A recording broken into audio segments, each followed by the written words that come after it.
Jill.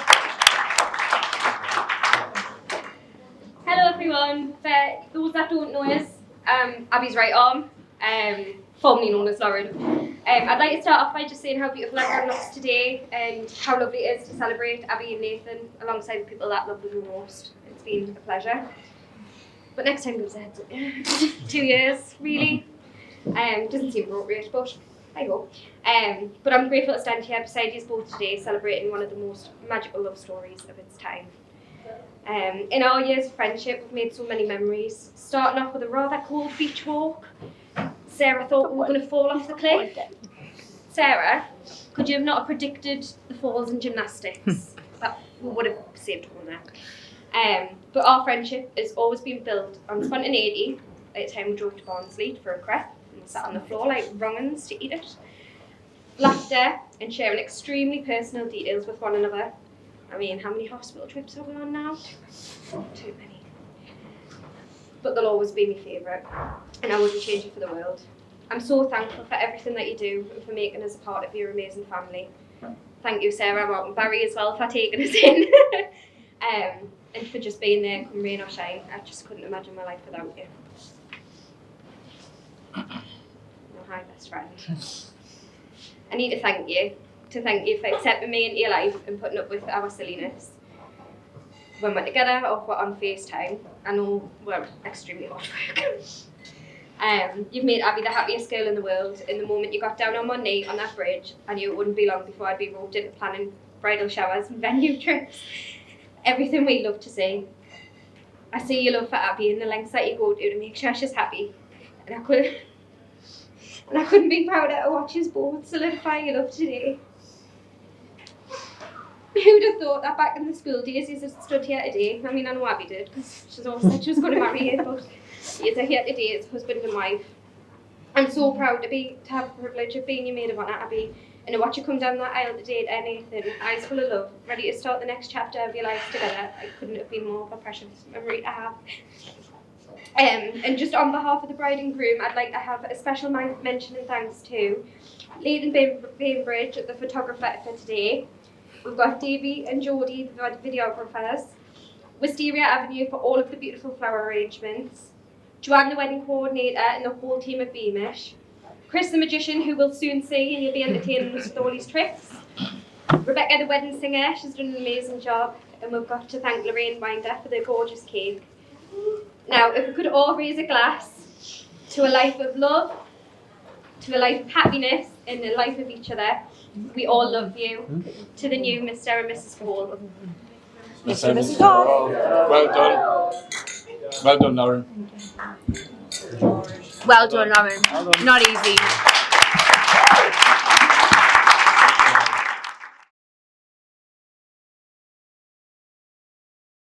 I can't remember my words.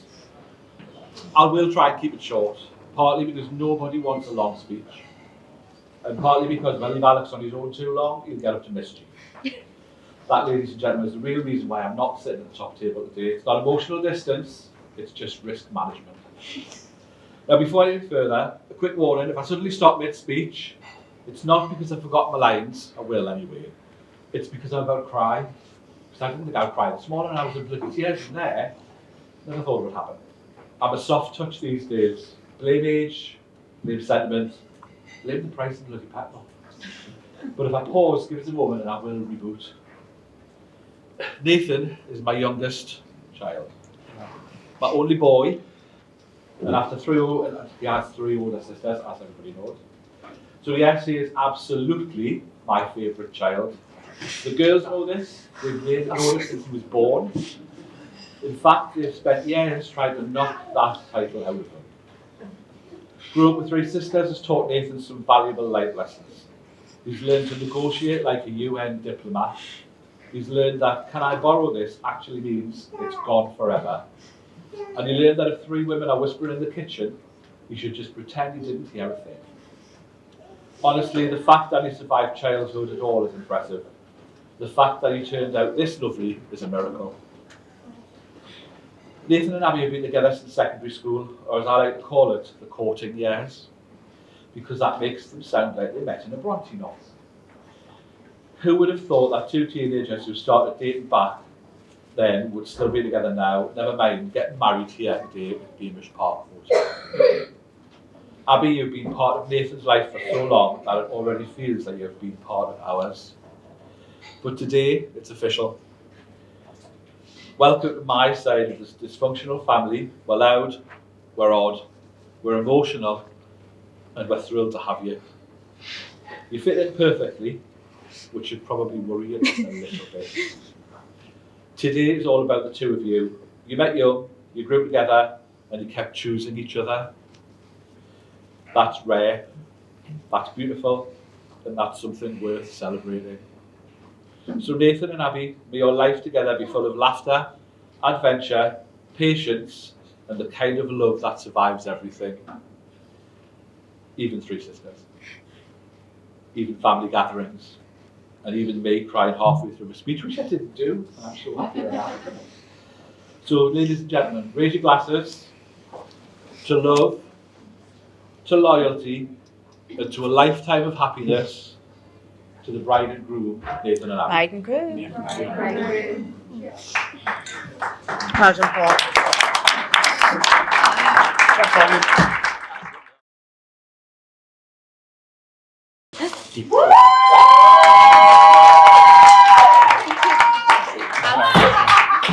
So it begins. So if anyone who doesn't know who I am, I'm Sarah and I'm the mother of the bride today. There's one thing that I can't get away without doing, and I think Abbie would never forgive us if I didn't do it. So I'd like to raise a toast. I could not do it. I'm so sorry. Nobody would actually believe that on the day Abbie was born, I actually thought about our wedding day. I remember the midwife saying she's ginger, and I thought she's never getting married. But all jokes aside, today is an opportunity for a man to talk about our journey and what we've been on together.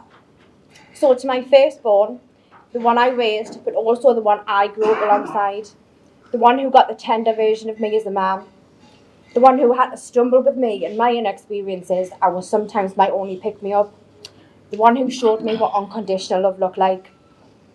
I do know it wasn't easy for Abbie. She had to bear witness as I sorted through my messy first times. And I do hope you look back with understanding that I did the best I could. Whatever we did it together. We weathered every storm, and I hope you have the knowledge that I loved you with every piece of me. There are some people in the world who feel like a gift, like we're placed in your life for a reason, and Abbie is my person. Over the years, our lives have changed. There were days, months and years where it was just the two of us. And you better believe me when I say we had absolutely nothing, but absolutely everything at the same time. Did we fly off around the world on expensive holidays? Absolutely not. Did we camp in a tent in South Shields as our holiday one year? We absolutely did, and we had the best time and made the most of every single second. One summer holidays, we went to see the metronomes almost every single day just for something to do. She still lined up waiting for a hug in line like it was her first time. And she remains that humble, gracious, and still says randomly in her 20s, "Doesn't that smell like a metronome?" Whatever that smell is, it was clearly a fond memory from her childhood. And even as an adult, she gets excited over the little things that mean the most. People always know where they stand with Abbie. If her face doesn't show it, our heart always will. Abbie can show you what loves look like, and not just in a romantic way, the way she shares with Nathan. Abbie loves deeply, she loves consistently, and she shows this in the way that she loves her family, her friends, and even complete strangers. You often wonder as a parent just how well your children will turn out. You wonder what sort of decisions they'll make, especially those you have no control over, like what friends they choose or who they'll pick for a partner. Will that partner love them the way you do?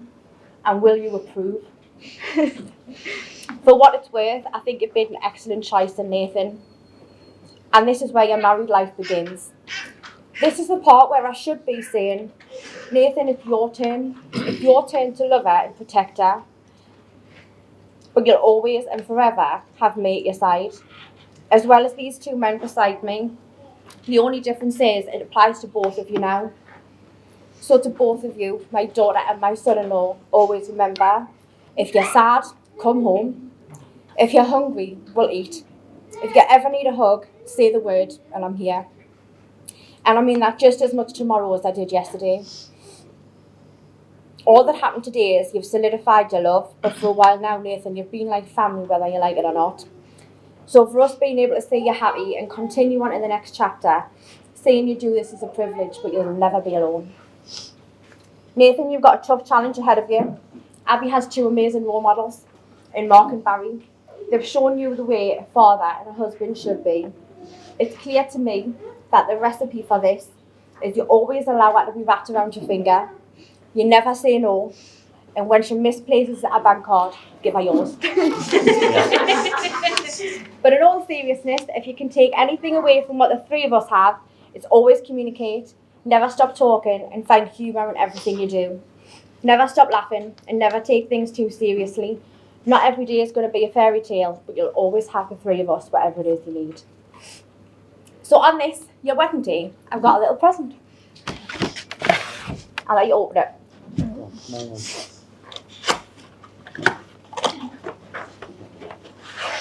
It's a clock, and the clock's the representation of your wedding day. And yes, I can afford batteries, but it purposely doesn't have any. The time on the clock has been set to the minute you shared your first kiss. Wow. Every time you argue or face challenges, it's a reminder of the love you both held in your heart, surrounded by people who love you the most. Today in this room, there's a wonderful example of marriage. Abbie's grandparents on table 3, Maureen and Dave, have not only shown Abbie their love and togetherness, but what an amazing example to Abbie you've both set from the very beginning. Being role models in every single way, there's no way we could pass the opportunity to thank you both for everything. As Abbie's mum, I'm forever eternally grateful. So on behalf of me, Mark and Barry, would like to raise the first toast just on your seats to table 3, to Maureen and Dave.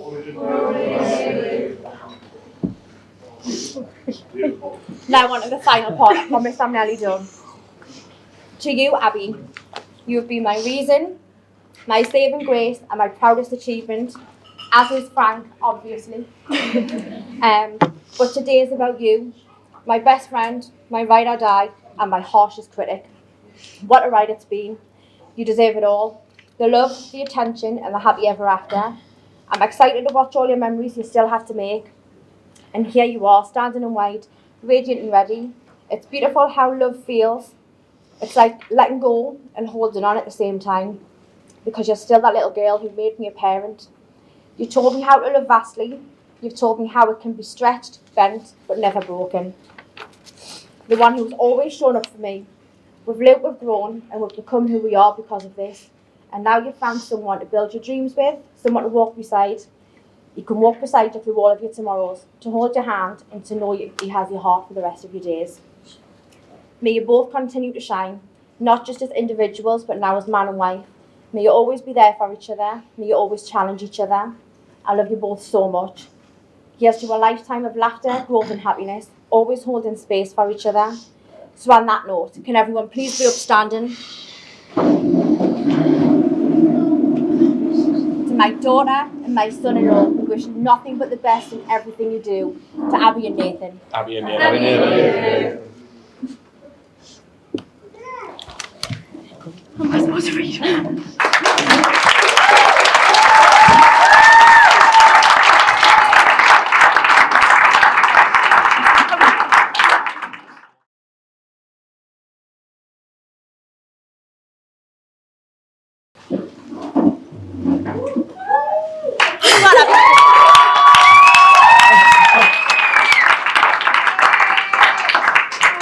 I know the bride doesn't usually do a speech, but in true Abbie style, I do things my own way. So I can't promise it's going to live up to the ones you've just heard, thank you. But the plan's not to cry, so. As I look at each and every one of you here today, I'm eternally grateful because what a beautiful thing we have with each and every one of you. Each person in this room is someone we love, and for that we are so thankful. We are so lucky to be in a room full of people we love. I'll start by saying how beautiful the girls look today, Frankie, Poppy, Naomi. Thank you for being such a big part of our day. We love you dearly and we're so, so proud of each one of you. Thank you. Lauren, the girl who I could bring and say I needed to get a food shop should be at the door waiting. It doesn't matter what time of day it is, should always be up for an A&E trip. How many have we been to now? She's the one who drive with me and Frank for 5 hours to get a crepe. Was sat on the floor. I'm so grateful you walked into my life and became such a massive part. I'm forever grateful for you for being that person when I needed a friend the most. To our best man and groomsmen, on behalf of myself and my new husband, from stag do plans to the boring suit fittings, which I know you hate us for, but you look lovely. We appreciate you so much. Thank you for being good friends to Nathan. I can't let the day pass without mentioning a special mother-daughter duo. From the back end of 2024, the hen plan started, and they've been by our side ever since, from driving miles and miles to get hobby horses that we didn't even use. They've been by our side for dress fittings, many, many other trips and makeup trials. Emma and Emily, thank you so much for being there. We've really, really appreciated it. Now, I'm the luckiest girl. I want to take a moment to thank 3 special men in my life. My granddad, my dad and my stepdad. Each one of you has played such an important part in shaping who I am. Granddad, thank you for your wisdom, your stories and always making me laugh. Thank you for never stopping me pocket money. Please don't stop now. Dad, thank you for your love, support and always being there when I needed you. Every heart you sent, I'm so thankful. Thank you for the beans and red cabbage. Don't stop that either. And Mark, thank you for stepping into my life with so much kindness, patience and care. I'm so lucky to have taken on and shared your last name. It's been an absolute honour. You've all given me so much love in your own ways, and I love you all so much. Growing up, Mum and I have always been close. We've been through everything, and I mean everything. I've always wanted to be just like you. I have looked up to you so much, how strong and incredible you are, and that's all I've ever wanted to be. I want to make sure that you have our moment and our big day. So I won't be throwing me bouquet. Instead, I'd like to dedicate it to my beautiful mum. Because as Galinda once said, people come into our lives for a reason, and I truly believe I was made to be your daughter. We may live in separate houses now, but you will always be my home. From partying with the Tiger Club to watching the metronomes daily when things were tough, I couldn't be more grateful. Thank you for every childhood memory. Now, Nathan, my husband, you are the person who pushes every button but undoes it 5 minutes later by making me smile. You are the person that makes me feel special and loved. You are the person who tells me everything will be okay when I worry and stress, which we know it's a lot. Yes. Everyone knows I'm the most indecisive person. However, one of my easiest and best decisions was to marry you. I promise to love and support you through life, whichever road we decide to take, because I know you're going to be right by my side. It's hard to narrow down one of my favourite things about Nathan, but the one that really stands out the most is when you say no, you actually mean yes. So now that we're married, that no can just be a yes. It's okay. It's been exactly 2,465 days since you asked me to be your girlfriend, and 850 since you asked me to marry you. Nathan, to the boy you were, to the man you now are, and every version of you I haven't met, I love you today, tomorrow, and for the rest of our lives. And now can everyone raise a toast to my husband, Nathan. To Nathan. Yeah. Well done. Thank you.